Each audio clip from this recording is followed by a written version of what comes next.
Hello दोस्तों, आज का हमारा टॉपिक है जिस पे हम बात करने वाले हैं वो है स्ट्रोक दोस्तों। दोस्तों स्ट्रोक बिल्कुल कॉमन है, हर जगह किसी भी समय किसी भी व्यक्ति को स्ट्रोक हो सकता है। स्ट्रोक से बचाव का यही कारण है कि हमें जानना है कि स्ट्रोक के लक्षण क्या हैं, उन लक्षणों को पहचान के हमें तुरंत एक्ट करना है।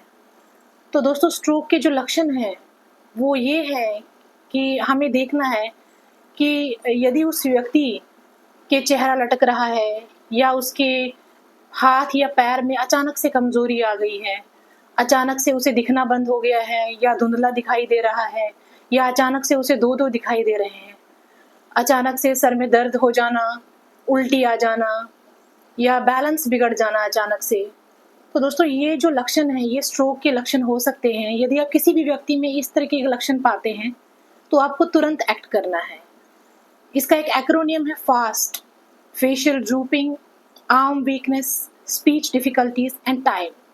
दोस्तों स्ट्रोक में एक विंडो पीरियड होता है, गोल्डन विंडो पीरियड, जो 4.5 आवर्स का होता है दोस्तों। इस दौरान ही हमें एक्ट करना है। जैसे ही स्ट्रोक का पहला लक्षण दिखाई दे तो उस टाइम को नोट करना है और 4.5 आवर्स के अंदर अंदर हमें एक्ट करना है दोस्तों। हमें उसे तुरंत ही अस्पताल पहुंचाना है।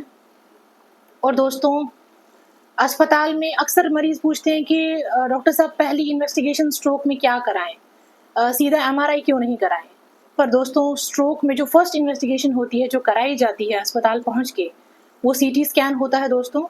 सीटी स्कैन से हम ये एक्सक्लूड करते हैं, रूल आउट करते हैं कि ब्रेन में कोई हैमरेज तो नहीं है, कोई ब्लीडिंग तो नहीं है।